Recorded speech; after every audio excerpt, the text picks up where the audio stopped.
नमस्कार मंडळी. भूतांच्या गोष्टी ऐकायच्या आहेत का? हो. मग चला माझ्यासोबत. कुठे? भूतांच्या जगात. आज आपण जो सत्य अनुभव ऐकणार आहोत त्याचं नाव आहे मानेवरचं भूत. असं म्हणतात, देवाच्या शक्तीचा महिमा हा त्याच्या साध्या प्रसादातून देखील कळून येतो. त्यामुळे कोणत्याही देवाच्या पूजेच्या प्रसादाला कधीही नाही म्हणू नये, कारण त्याच्या शक्तीचे, आशीर्वादाचे अंश त्यात असतात. अशाच घटनेशी संबंधित आपला आजचा अनुभव आहे. मंडळींनो, बऱ्याच लोकांना गणपती आल्यावर जुगार खेळायची सवय असते.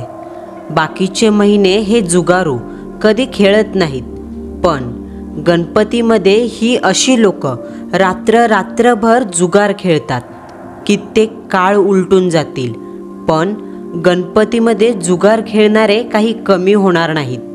लहान, तरुण, वयस्कर सर्वांच्या आवडीचा बाप्पा जसा घरोघरी येतो तसे खेडेगावात जुगार खेळला जातो.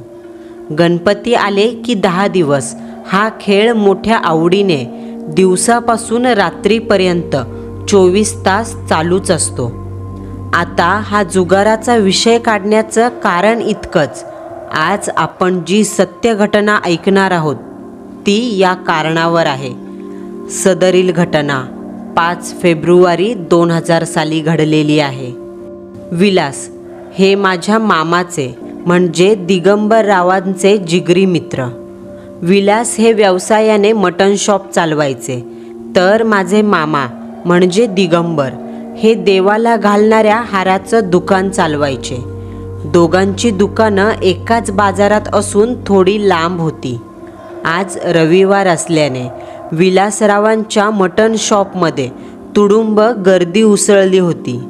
इतकी की आज विलासरावांच्या दुकानात 2 बोकडाचं मटण संपलं होतं, ज्याने आज त्यांना धंद्यात खूपच नफा झाला.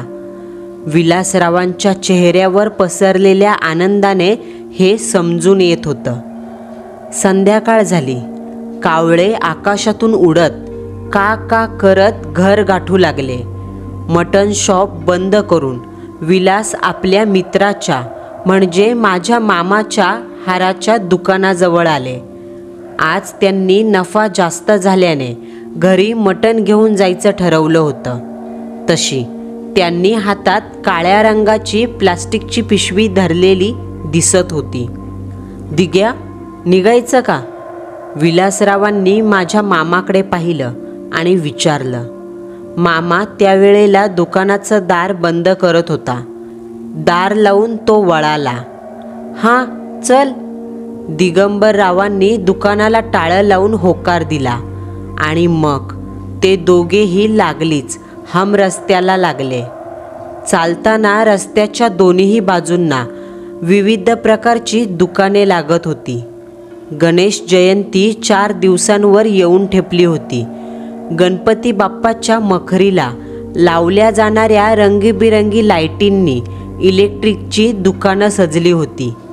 ती दुकानं पाहून विलासरावांनी चालता चालता दिगंबरला, दिग्या, गणेश जयंतीला किती दिवस राहिलेत रे?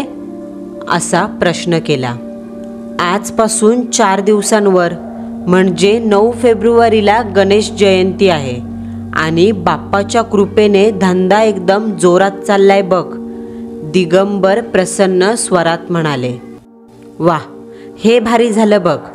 माझाही आज जरा जास्तच नफा झालाय. देवाचीच कृपा म्हणायची.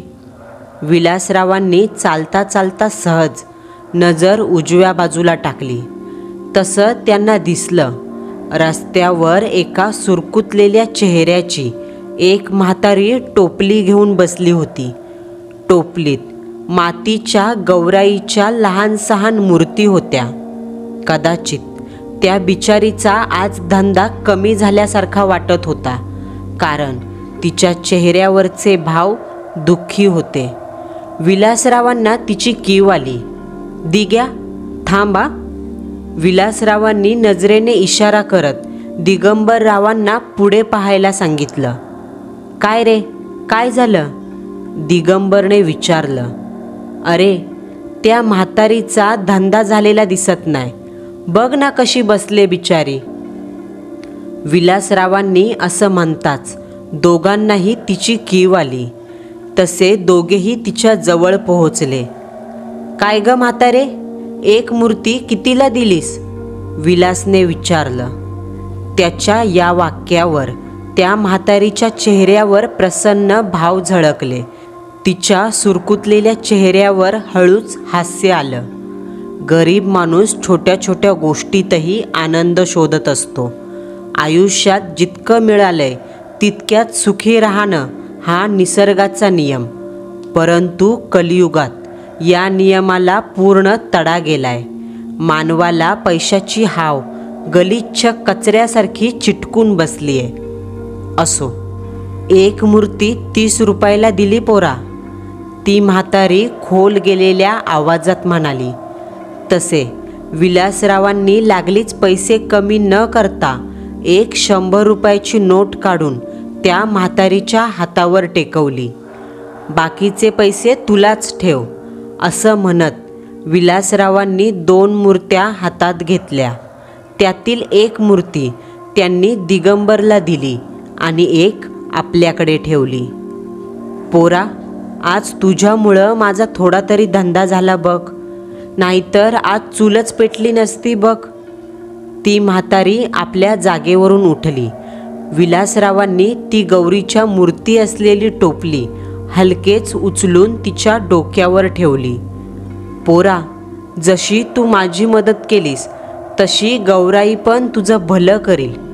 तू एकदा तिला हाक मार आणि घरी जाऊन या मूर्ती पूज, म्हणजे मूर्तीत जीव येईल. त्या म्हातारीने विलासरावांच्या डोक्यावरून हात फिरवला आणि निघून गेली. तसे हे दोघेही पुन्हा रस्त्याला लागले. वा विलास, खूप छान काम केलंस बघ, दिगंबर हसऱ्या चेहऱ्याने म्हणाले. अरे भावा, माझी आई नेहमी सांगायची, आपल्यामुळं कोणाची चूल पेटत असेल तर मोठं पुण्याचं काम आहे. खरं आहे, दिगंबर इतकंच म्हणाले. आजूबाजूला गाड्यांची ये-जा सुरू होती. त्यांचा आवाज कानावर येत होता. बाजूच्या दुकानात लाऊडस्पीकरवर बाप्पाची गाणी वाजत होती.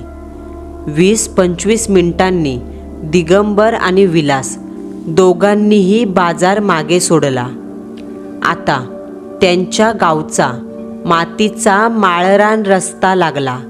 अवतीभोवती माळरान होतं. उंच उंच डोंगर, दऱ्या दिसत होत्या. माळरानातल्या खालच्या जमिनीवर हिरवं गवत उन्हाच्या उष्ण प्रकाशाने सुकून तपकिरी झालं होतं. आणि त्याच तपकिरी गवतात कधीकधी एक सळसळ ऐकू यायची. नक्कीच मानवी चाहुलीला भिवून जमिनीवर रेंगाळणारा सर्प दूर पळून जात असावा. दिग्या, तुला माहिती आहे का? विलास म्हणाले. काय रे? अरे, म्हणे आपल्या या माळरानावर दूर एक पिराचा डोंगर आहे.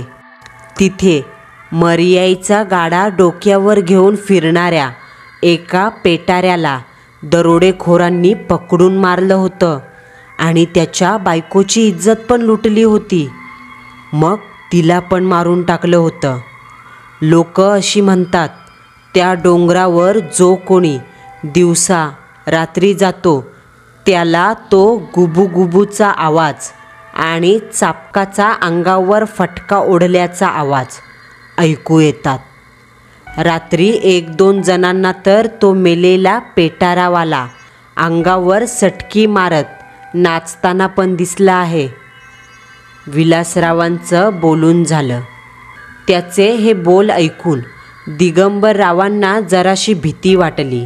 कारण हाच तो माळरान आणि 4ही दिशांना काळाकुट्ट अंधार दाटला होता. त्या अंधारातून विचित्र आवाज ऐकू यायचे. विलासरावांच्या वाक्यावर दिगंबर म्हणाले, विलास, हा विषय इथं काढू नको, घरी गेल्यावर बोलू. कारण ही जागा खूप वंगाळ आहे. इथं लई जणांचं खून झाल्यात आणि रात्रीच्या वेळेला अशा जागेवर असा विषय काढू नये, नाहीतर ती ब्याद मागं लागते. अरे दिग्या, असं काही नसतं रे. भूत बीत या गोष्टी खोट्या आहेत. मी तर तू भितोस म्हणून मुद्दाम तुला सांगत होतो. असं म्हणून विलास हसू लागले. पण माझ्या मामांना म्हणजे दिगंबररावांना त्याचं हे बोलणं पटलं नाही. शेवटी मामाचं आणि विलासरावांचं एक छोटंसं भांडण झालं आणि रागाच्या भरात मामा बोलून गेले, ठीक आहे, खूप हिम्मत आहे ना तुझ्यात, तर एक काम कर, तुझ्या या मटणाच्या पिशवीतून एक मांसाचा तुकडा काढ आणि पुढे शिंद्यांचा मळा लागेल ना, त्या मळ्यात एक चिंचेचं झाड आहे बघ. अरे ते झाड, त्या झाडाला नाही का गेल्या वर्षी येड्या बुध्यानं फास लावून जीव दिला, त्यामुळे वर्षभर मळा बंदच आहे. हां, त्याच झाडाखाली हा मटणाचा तुकडा ठेव आणि मोठ्याने बोल, ए काळ, हा मटणाचा तुकडा खा आणि माझ्या डोक्यावर बस. दिगंबरराव एवढं बोलून शांत झाले. एकटक विलासरावांची काय प्रतिक्रिया येते हे पाहू लागले. पण खूप वेळ निघून गेला तरी विलास गप्पच होते. हळूहळू वाट सरली आणि शिंद्यांचा मळा जवळ आला. 5 मिनिटांवर शिंद्यांचा मळा लागला आणि विलास पुन्हा मस्तीत आले. विलासरावांनी माझ्या मामाला जागेवरच उभं राहायला सांगितलं आणि हातातील मटणाची पिशवी माझ्या मामाकडे म्हणजे दिगंबरकडे सोपवली. पिशवीतून एक बोकडाच्या मांसाचा तुकडा बाहेर काढला. दिगंबरला विलासरावांचं हे वागणं फार चमत्कारिक वाटलं. तसा विलासचा स्वभाव विनोदी आणि न घाबरणारा होता. एक क्षण दिगंबरला असं सुद्धा वाटलं का विलासला आपण हे सांगायलाच नको. पण आता वेळ निघून गेली होती. विलासला कितीही थांबवण्याचा प्रयत्न केला तरी तो ऐकणार नव्हता. दिगंबररावांच्या हातात मटणाची काळ्या रंगाची प्लास्टिकची पिशवी सोपवून विलासरावांनी त्यातून एक मांसाचा तुकडा बाहेर काढला. चल दिग्या, तुझ्या मनासारखं करून येतो, असं म्हणत विलास हसले. त्या दोघांच्याही पुढे एक तुटलेला झाडांच्या फांदीपासून बनवलेला गेट दिसत होता. गेटच्या 4ही बाजूंना एक वईचं कंपाऊंड होतं आणि त्या वईत एक झोपडी होती. झोपडीपुढे असलेलं अंगण शेणाने सारवलेलं होतं. झोपडीपासून जरा बाजूलाच एक 15 फूट उंचीचं चिंचेचं झाड होतं. चिंचेच्या झाडाच्या फांद्या वाकड्या तिकड्या जखिनीच्या वाढलेल्या नखांसारख्या पसरलेल्या दिसत होत्या. याच चिंचेच्या झाडाला मानसिक संतुलन ठीक नसलेल्या बुध्यानं रात्रीच्या वेळेस फास लावून घेतला होता. गावातील लोक तर असं म्हणत होती, त्या येड्याला कुणीतरी आधी मारून टाकलं आणि मग झाडाला फास घेतल्याचा बनाव केला. पण सत्य परिस्थिती काय हे त्या विधात्यालाच ठाऊक होती. असो, तर फांद्या काट्याकुट्यांपासून बनवलेल्या गेटला पार करून विलास मळ्यात आले. वातावरणात अंधारून आलं होतं. उजेड म्हणायला विलासरावांकडे नोकियाचा फोन असून त्याची टॉर्च पेटलेली होती. वेड्या बुध्याच्या मृत्यूनंतर शिंद्यांनी या मळ्यावर यायचं बंदच केलं होतं. कारण त्यांनाही तिथे काहीबाही चेष्टा होताना जाणवल्या होत्या. वर्षभर मळा बंद असल्याने तिथे अंगणात झाडलोट झाली नव्हती.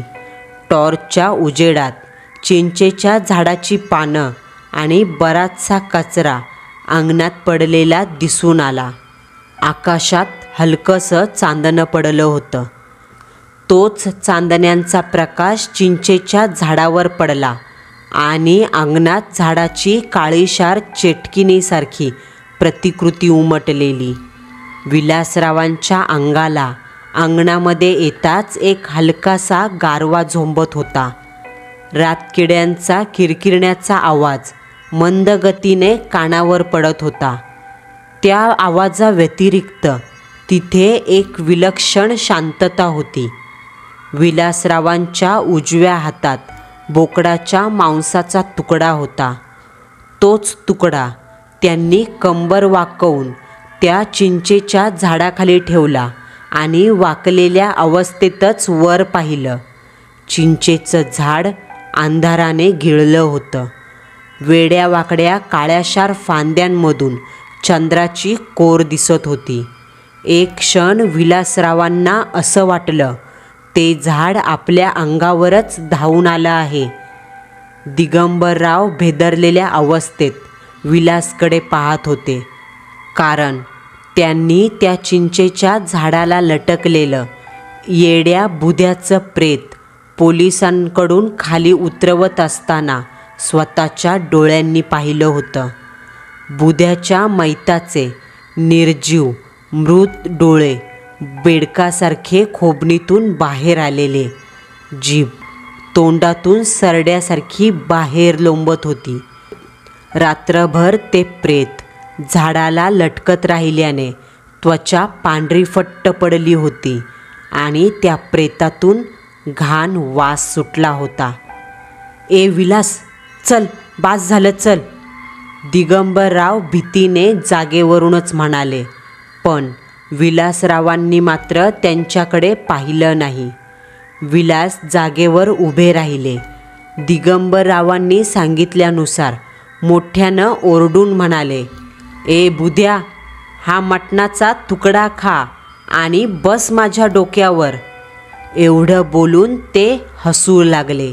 मग काही वेळ जागेवरच थांबले, पण काहीच झालं नाही. फक्त रातकिड्यांची किरकिर तेवढी थांबली. एक क्षण थरथराट माजवणारी सुन्न शांतता पसरली. थोडा वेळ अजून चिंचेच्या झाडाखाली थांबून विलास पुन्हा दिगंबररावाजवळ आले. विलासरावांनी पुन्हा दिगंबररावांची चांगलीच खेचली आणि त्यांना भित्रा म्हणून चिडवलं.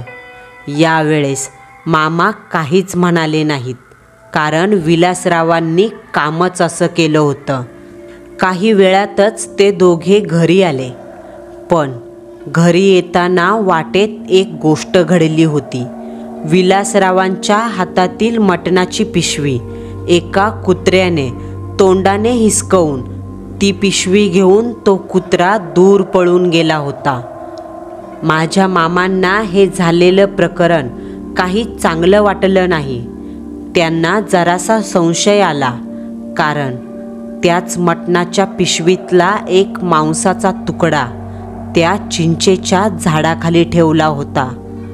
दिगंबर मामांच्या मते जे काही झालं ते बरंच झालं, कारण त्या मटणावर त्या अभद्राचं नक्कीच मन आलं असणार आणि तेच मटण जर विलासरावांच्या घरातल्यांनी खाल्लं असतं तर नक्कीच काहीतरी बाधा झाली असती. या प्रकरणाला पाहता पाहता 4 दिवस निघून गेले. पण या 4 दिवसात विलासरावांना मात्र खूप विलक्षण अनुभव यायला सुरुवात झाली. मध्यरात्री काही विचित्र स्वप्न पडायची, झोपेतून दचकून जाग यायची आणि सतत दोन्ही खांद्यांवर भार असल्यासारखं अंग दुखायचं. खांदे जड वाटायचे. असं वाटायचं अंगा खांद्यावर कसलं तरी ओझं आहे. मान अगदी जड झाली होती. रात्री 1:30 वाजायच्या सुमारास छातीवर कोणीतरी बसल्याची जाणीव व्हायची. एका कुशीवर झोपले असताना सतत मागे कोणीतरी मांडी घालून बसलंय आणि दोन्हीही हात गालाला लावून आपल्याकडे एकटक पाहतंय. असं वाटायचं. पण मागे वळून पाहिल्यावर रिकामी जागा नजरेस पडायची.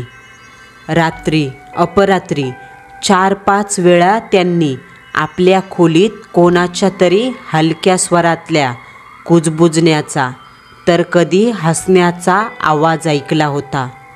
विलासरावांनी जेव्हा आपल्या बायकोला "तुला कसला आवाज येतोय का गं?" असं विचारलं तर त्या नाही म्हणाल्या होत्या. शेवटी विलासरावांनी हे भास होत आहेत असं म्हणून स्वतःची समजूत घातली. अशात बुधवार 9 फेब्रुवारीचा दिवस उजाडला. गणेश जयंतीचा पहिला दिवस.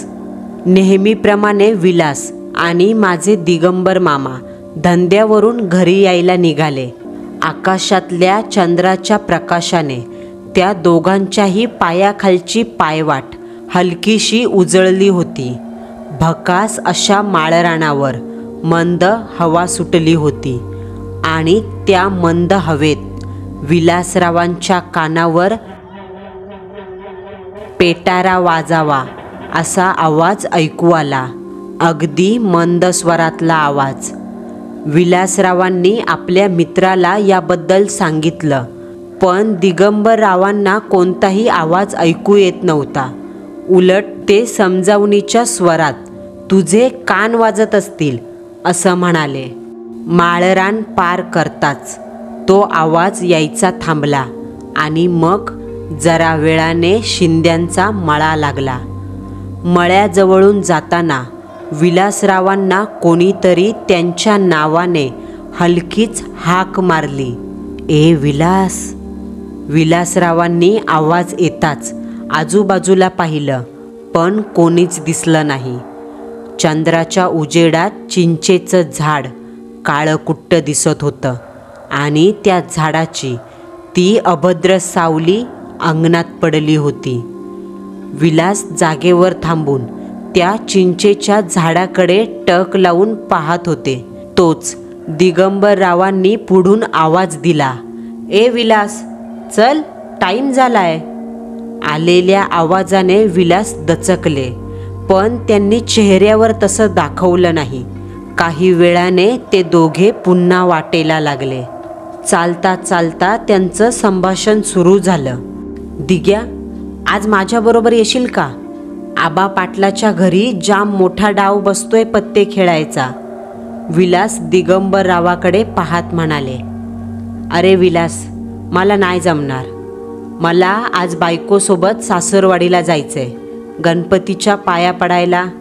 तिथं खूप मोठी पूजा असते ना. मेहुणा न्यायला येणार आहे गाडी घेऊन." "असं आहे काय? बरं ठीक आहे, मग जाईन मी," विलास म्हणाले. आतापर्यंत दोघेही गावात पोहोचले होते. एकमेकांचा निरोप घेऊन दोघांनीही घरचा रस्ता धरला. घरी येताच विलासरावांनी सगळ्यात पहिले बॅटरी संपलेला फोन चार्जिंगला लावला आणि मग मस्त फ्रेश झाले. फ्रेश झाल्यानंतर जेवण वगैरे उरकून त्यांच्या पत्नी म्हणजे मोहिनीला "आपण पत्ते खेळायला चाललोय" असं सांगितलं. त्यावर त्यांच्या बायकोने "ठीक आहे" एवढंच उत्तर दिलं. खरं सांगायचं तर मोहिनीला विलासरावांचा हा जुगार खेळायचा छंद अजिबात आवडत नव्हता. पण म्हणून त्या वाद वगैरे घालत नसायच्या, कारण त्यांचा स्वभाव खूपच प्रेमळ होता. म्हणून तर आयुष्य सुखात सुरू होतं. 8:30च्या सुमारास विलासराव थोडीफार रक्कम सोबत घेऊन आबा पाटलाच्या घरी पत्ते खेळायला निघाले. आबा पाटलाचं घर म्हणजे एक बंगलाच होता. बंगला गावापासून लांब होता आणि बंगल्यापासून 70 मीटर अंतरावर गावचं स्मशान होतं. गावातील कोणीही मेलं की "राम नाम सत्य है" या घोषात प्रेतयात्रा बंगल्याच्या जवळून जायची. दिवसाढवळ्या काही वाटायचं नाही, पण रात्री विलक्षण भीतीदायक कल्पना नाही का? 8:30 वाजता घरून निघालेले विलास 10-15 मिनिटात अण्णांच्या बंगल्यावर पोहोचले. बंगल्यावर येताच त्यांनी अंग झाडलं, मान मोडली, कारण गेले बरेच दिवस सतत खांद्यावर मानेवर त्यांना एक जडपणा जाणवत होता. त्यामुळे त्यांचे खांदे आणि मान भरून यायची. त्यांनी दरवाजात चपला काढल्या आणि दारातून घरात एक कटाक्ष टाकला. समोरच मखरात बाप्पा विराजमान झालेले आणि बाप्पाच्या पुढे बंगल्यातल्या पहिल्या हॉलमध्ये 30-35 जुगारूंचा जमिनीवर वेगवेगळा घोळका करून पत्त्यांचा डाव रंगला होता. विलासरावांनी हॉलमध्ये प्रवेश करून सगळ्यात पहिले बाप्पाचे चरण स्पर्श करत आशीर्वाद घेतला. मनोमन पत्ते खेळताना डाव माझाच येवो असं म्हटलं. पाया पडल्यानंतर त्यांनी बाप्पाच्या मूर्तीजवळ प्रसाद म्हणून ठेवलेला शिरा एका कागदाच्या पुडीत बांधून घेतला आणि ती पुडी वरच्या खिशात ठेवली. लागलीच समोर बसलेल्या जुगारूंमध्ये 50 रुपयांचं एक टेबल पकडलं. पत्ते खेळू लागले. 5-6 डाव उलटले, पण एकही डाव विलासरावांकडे आला नाही. पाहता पाहता अजून 5-6 डाव उलटले आणि खिशाला चांगलाच फटका बसला. विलासरावांचा हसरा चेहरा आता पार काळवंडला.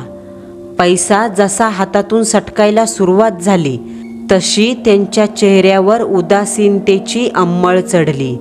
शेवटी विलासरावांनी जागा बदलायची ठरवली आणि अंतिम डाव असं म्हणत शेवटचा डाव बदललेल्या जागेवर बसून खेळायला सुरुवात केली.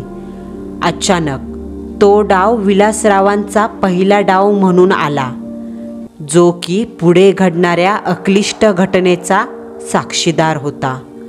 नियतीने रचलेल्या जाळ्यात विलास अडकणार होते. एक डाव येताच विलास पुन्हा त्याच जागेवर बसले. एका पाठोपाठ 4 डाव येताच त्यांच्या दुःखी भावनेचा चकनाचूर झाला. चेहऱ्यावर प्रसन्न भाव पसरले आणि डोळ्यात पैशाची हाव झळकू लागली. एकावर एक डाव रचले जात होते. विलासरावांना जुगाराची नशा इतकी चढली का 12:30च्या आत घरी जाणारे विलास 1 वाजून गेला तरी जागेवरून उठले नाहीत.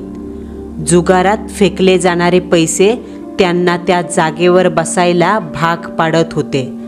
50, 100, 500च्या नोटांचा थवा त्यांच्या डोळ्यासमोर थैथै करत नाचत होता. पाहता पाहता 2:40 झाली. तब्बल 5-6 तास बसून असल्याने आता त्यांची पाठ दुखू लागली. शेवटी 2:30 वाजले. तेव्हा गावातल्या कोणीतरी ओळखीच्या माणसाने विलासरावांना वेळेची जाणीव करून दिली.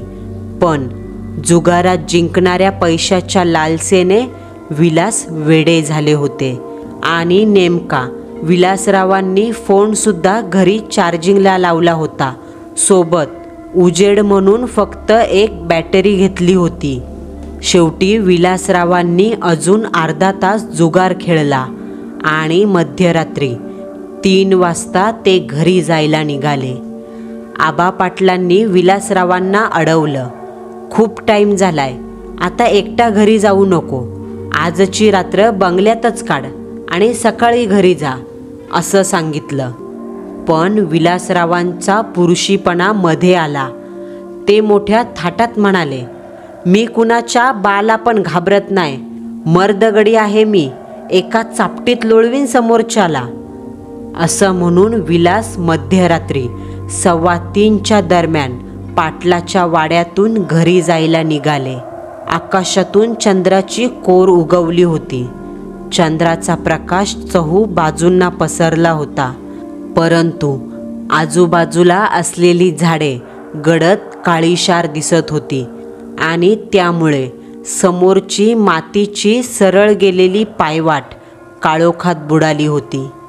हातातल्या बॅटरीचा पिवळसर प्रकाश विलासरावांना समोरची वाट दाखवण्याचं काम करत होता.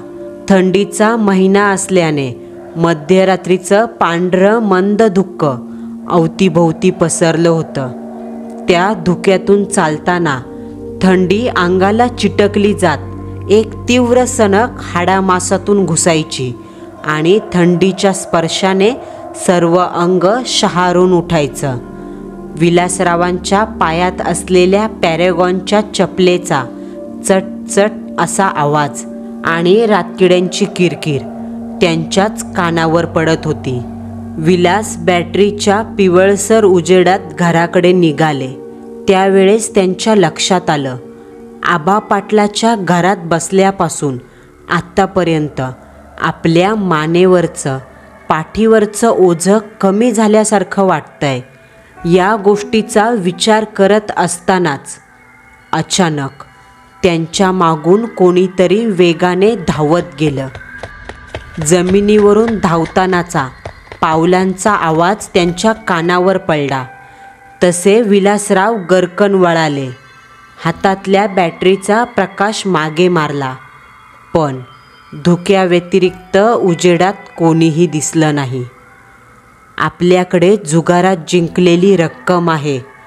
कोणी चोर वगैरे पाठलाग करत असेल आणि त्याच्या मनात काही काळबेरं असेल तर काही सांगता येत नाही. विलासरावांच्या मनात विचार आला.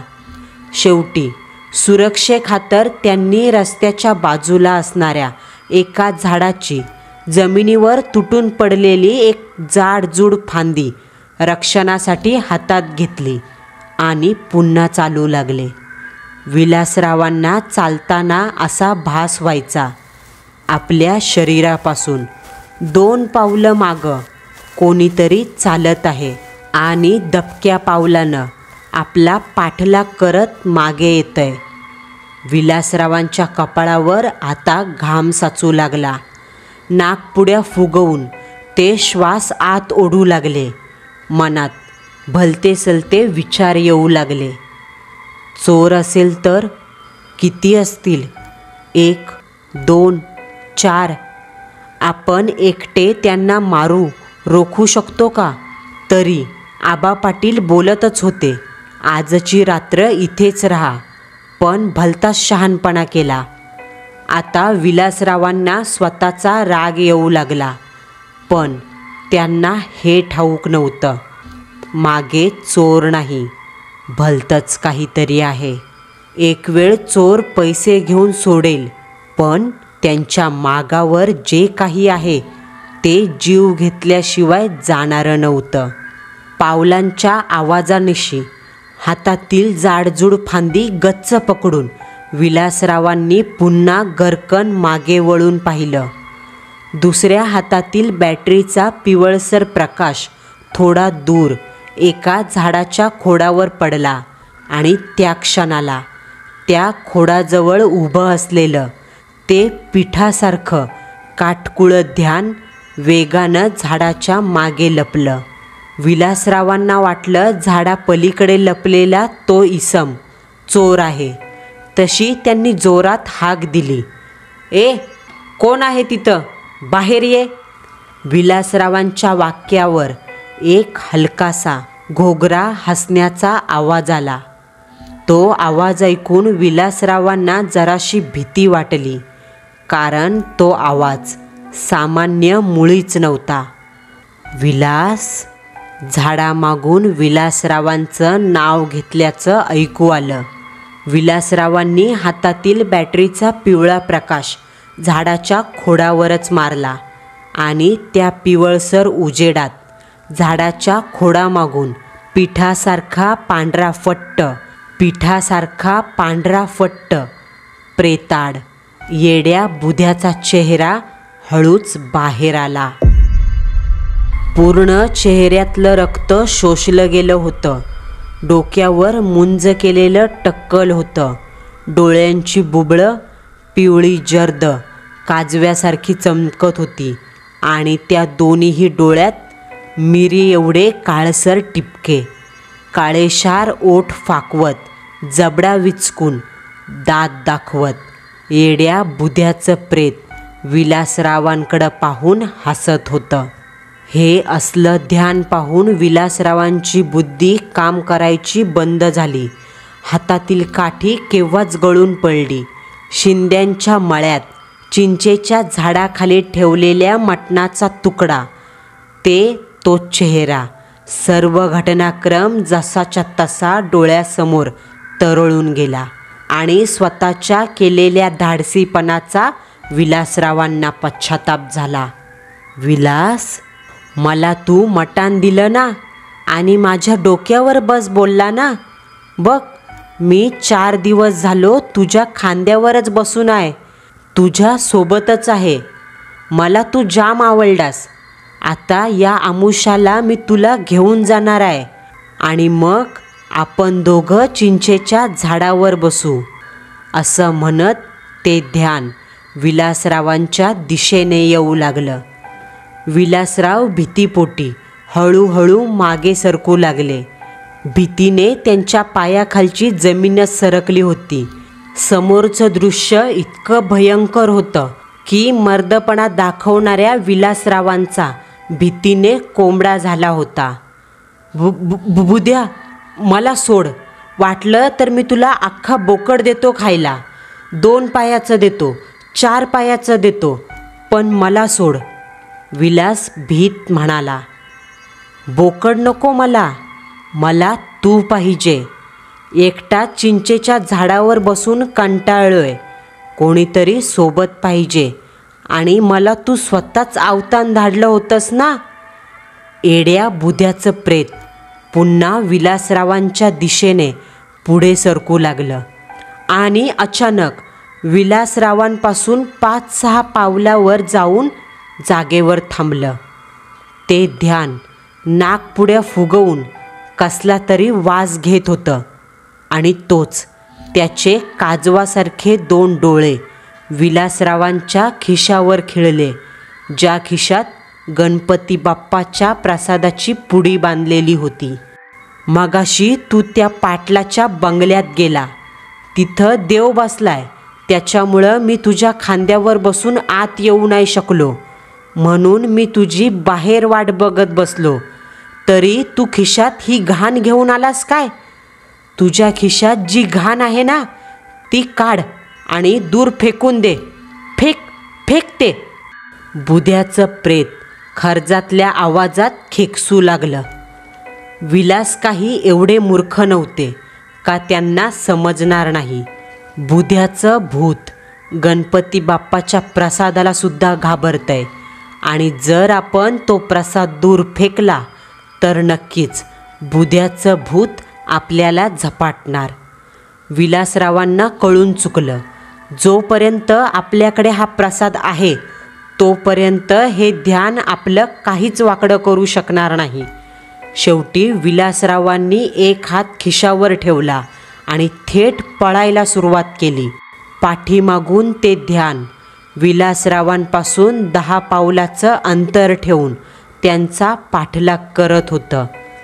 ऊर फाटोस्तोवर विलासराव धावत सुटले. मरणाच्या भीतीने पायांना अमानवीय वेग आला होता. 10-12 मिनिटातच त्यांनी गावची वेस ओलांडली. वेस ओलांडताच मागून मोठा आवाज ऐकला. आज वाचलास, पण मी उद्या परत येईल. विलास त्यांच्या घरी पोहोचले. धाड करत त्यांनी दार ठोकावलं. त्यांच्या पत्नी मोहिनीने दार उघडलं आणि दार उघडताच विलास झटकन आत घुसले. त्यांचं घामजलेलं शरीर, फुललेला श्वास पाहून मोहिनीला खूप काळजी वाटली. तसं तिने काय झालं हे विचारलं सुद्धा, पण विलास बोलण्याच्या मनस्थितीत नव्हता. दुसऱ्या दिवशी विलास अंथरुणाला खिळले. त्यांना सडसडून ताप भरला. कालचे कपडेसुद्धा अंगात जसेच्या तसे होते. विलासरावांचे मित्र म्हणजे माझे मामा दिगंबरराव यांना सासूरवाडीला कोणीतरी विलासरावांची तब्येत बिघडली आहे असं कळवलं. तसे ते लागलीच मेहुण्याची गाडी घेऊन गावी आले. विलासरावांच्या घरात मयत जमल्यासारखं माणसं जमली होती. ती गर्दी पाहून दिगंबररावांना भीतीच वाटली. आपला मित्र दगावला तर नाही ना. पण घरात प्रवेश केला तेव्हा त्यांनी विलासला पलंगावर बसलेलं पाहिलं आणि त्यांच्या बाजूला मोहिनीबाई उभ्या होत्या. विलासरावांच्या पुढ्यात आबा पाटील बसले होते. आबा पाटलांचं वय जेमतेम 70 वर्ष. अंगात एक सफेद शर्ट, खाली सफेद पायजमा, डोक्यावरचे केस विरळ झालेले, गळ्यात नेहमी सोन्याची जाडजूड चैन घातलेली असायची. विलासरावांची ही अवस्था पाहून दिगंबरला काय झालं हे कळून चुकलं. तरीसुद्धा त्यांनी विलासरावांना काय झालंय, काल रात्रीपर्यंत एकदम ठीक होतास, मग अचानक असं काय झालंय हे विचारलं. शेवटी विलासरावांनी 4-5 दिवसा अगोदर शिंदेंच्या मळ्यावर केलेल्या धाडसीपणापासून रात्री अपरात्री पडणारी स्वप्न, विचित्र होणारे भास, अंगाखांद्यावर वाटणारा जडपणा आणि काल रात्री घडलेला तो भयंकर प्रसंग सर्व काही उपस्थित असलेल्या सगळ्यांना सांगितला. दिगंबर, आबा पाटील, मोहिनीबाई आणि आजूबाजूला उभ्या असणाऱ्या गावकऱ्यांना हे ऐकून मोठा धक्का बसला. आबा पाटलांनी तर माझ्या मामाला आणि विलासरावांना चांगलंच झापलं. नाही त्या उचापती कशाला करायच्या रे, असं दरडावून विचारलं आणि म्हणाले, बरं झालं तुझ्याकडे देवाचा प्रसाद होता आणि देवाच्या शुद्ध प्रसादाला घाबरून तो जवळ आला नाही, नाहीतर कालची रात्र तुझ्यासाठी काळरात्र ठरली असती. त्याच दिवशी आबा पाटलांनी त्यांच्या एका ओळखीच्या भगताला विलासरावांच्या घरी आणलं. भगताने विलासरावांचं सर्व काही ऐकून त्यांच्यावर उपाय करायला घेतला. त्यांनी एक काळा दोरा हातात आणि एका काळ्या रंगाची तावीज विलासरावांना गळ्यात घालायला दिली. विलासरावांच्या अंगावरून 2 डोळ्यांचा नारळ उतरवला आणि तोच नारळ शिंदे मळ्याच्या चिंचेच्या झाडाखाली दुपारी 12 वाजता 1-2 फूट खड्डा खणून त्यात गाडला. त्याचबरोबर भगताने विलासरावांना तू गौराईच्या मूर्ती घरी आणल्यास पण त्यांची मनोभावे पूजा केली नाहीस, नाहीतर एवढं लचांड मागे लागलंच नसतं ही आठवण करून दिली. विलासरावांना महिनाभर घरातच राहायला सांगितलं. गावाची वेस ओलांडून कुठेही बाहेर जायचं नाही अशी सक्त ताकीद दिली. विलासरावांनी कठोरपणे भगताचं बोलणं मान्य केलं आणि महिनाभर गावची वेस न ओलांडता कुठेच गेले नाही. गणपती बाप्पाच्या कृपेने विलासरावांच्या नशिबात आलेल्या दुष्टचक्राचा अंत झाला आणि ते या साऱ्यातून सुखरूप सुटले. या जगात भूत पिशाच्च अस्तित्वात आहेत यावर त्यांचा विश्वास बसला आणि त्या दिवसापासून दरवर्षी येणाऱ्या गणेश जयंतीच्या उत्सवाला विलासरावांनी सुद्धा घरामध्ये नवसाचा गणपती बसवायला सुरुवात केली. गणपती बाप्पा मोरया. आपला आजचा हा सत्य अनुभव तुम्हाला कसा वाटला हे कमेंट बॉक्समध्ये कळवायला विसरू नका. पुन्हा भेटू. नवा सत्य अनुभव, नवा थरार.